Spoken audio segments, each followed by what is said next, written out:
নমস্কার বন্ধুরা, পিউস কিচেনে আপনাদের সবাইকে স্বাগত। আজ চলে এসেছি একটি ইটালিয়ান ডিশ নিয়ে, পাস্তা।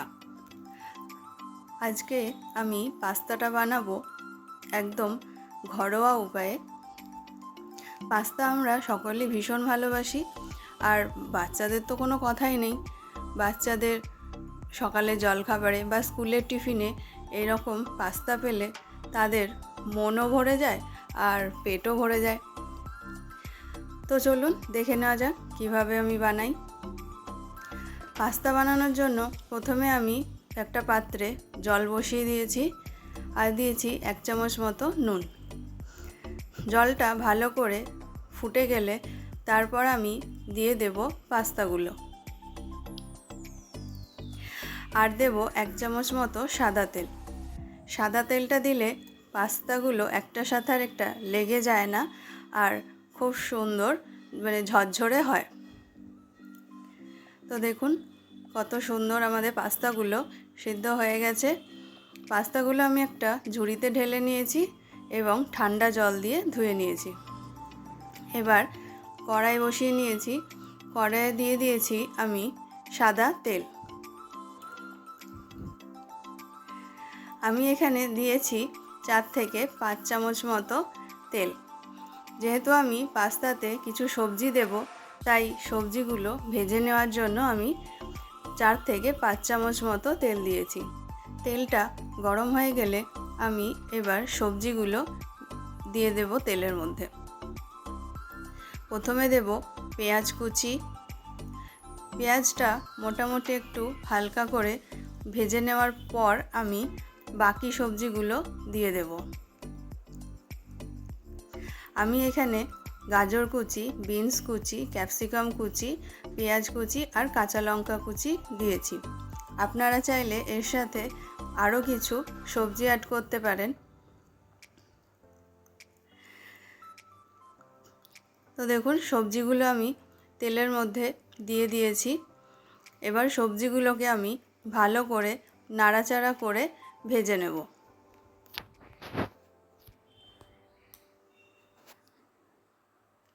সবজিগুলো ভালো করে না ভাজলে সবজির কাঁচা গন্ধ থেকে যাবে, তাই আমি সবজিগুলোকে ভালো করে নাড়াচাড়া করে ভেজে নেব। এবার আমি দিয়ে দেব সবজিতে 1 চামচ নুন। নুনটা আপনারা পরিমাণ মতো দেবেন। আমি সবজিগুলোতে 1 চামচ নুন দিলাম, পরে আবারও পাস্তার সাথে নুন দেব।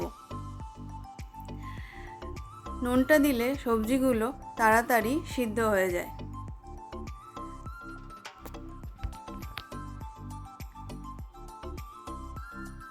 তো দেখুন সবজিগুলো কত সুন্দর আমাদের সিদ্ধ হয়ে গেছে এবং ভালো করে ভাজাও হয়ে গেছে। এবার আমি এর মধ্যে দিয়ে দেব 1 চামচ মতো টমেটো সস। টমেটো সসটা অপশনাল, আপনারা চাইলে দিতে পারেন আবার নাও দিতে পারেন। আমি টমেটো সসটা দিলাম যাতে করে একটু ভালো কালার আসে। সসটা দিয়ে আমি ভালো করে নাড়াচাড়া করে আবারও মিশিয়ে নেব।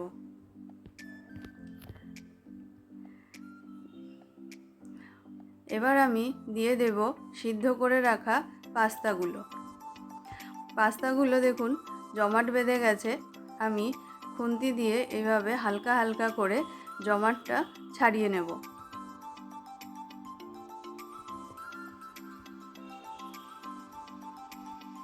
পাস্তাগুলো আমি ছাড়িয়ে নিয়েছি। এবার সবজির সাথে ভালো করে পাস্তাগুলোকে মিশিয়ে নেব।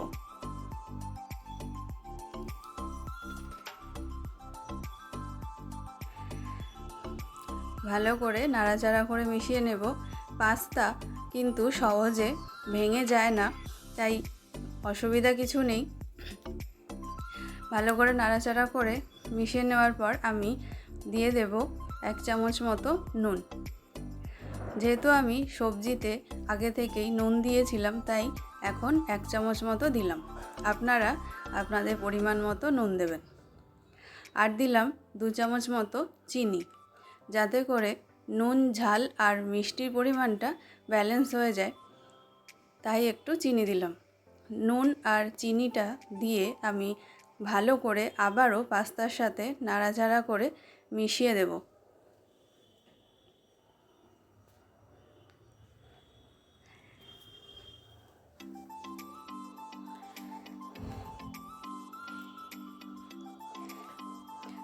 ভালো করে নাড়াচাড়া করে মিশিয়ে নেওয়ার পর আমি দিয়ে দেব এই পাস্তা মশলাটা। পাস্তা মশলা বাজারে কিনতে পাওয়া যায় এবং আরও অন্যান্য ব্র্যান্ডের পাস্তা মশলা পাওয়া যায়, আপনারা সেগুলোও ব্যবহার করতে পারেন। আমি এরকম 2 প্যাকেট পাস্তা মশলা দিয়েছি। দেওয়ার পর আমি মশলার সাথে পাস্তাগুলো ভালো করে মিশিয়ে নেব, যাতে মশলাটা ভালোভাবে মিক্স হয়ে যায়। এই মশলাটা খেতেও যেমন সুস্বাদু হয়, তেমনি পাস্তার কালারটাও বেশ সুন্দর হয়। তো মশলাটা আমাদের ভালো করে মেশানো হয়ে গেছে। পাস্তা আমাদের অলমোস্ট রেডি। এবার আমরা পাস্তাগুলোকে নামিয়ে নেব। ঘরোয়া উপায়ে পাস্তার এই রেসিপিটি আপনাদের কেমন লাগলো অবশ্যই কমেন্ট করে জানাবেন এবং ভিডিওটি ভালো লেগে থাকলে অবশ্যই লাইক করবেন। আমার চ্যানেলে আরও নতুন নতুন রান্নার ভিডিও পেতে হলে চ্যানেলটি অবশ্যই সাবস্ক্রাইব করে দেবেন এবং পাশে থাকা বেল আইকনটা প্রেস করে দেবেন, যাতে করে আমি নতুন নতুন রেসিপি শেয়ার করলে আপনি সবার আগে নোটিফিকেশান পৌঁছে যায়। ধন্যবাদ।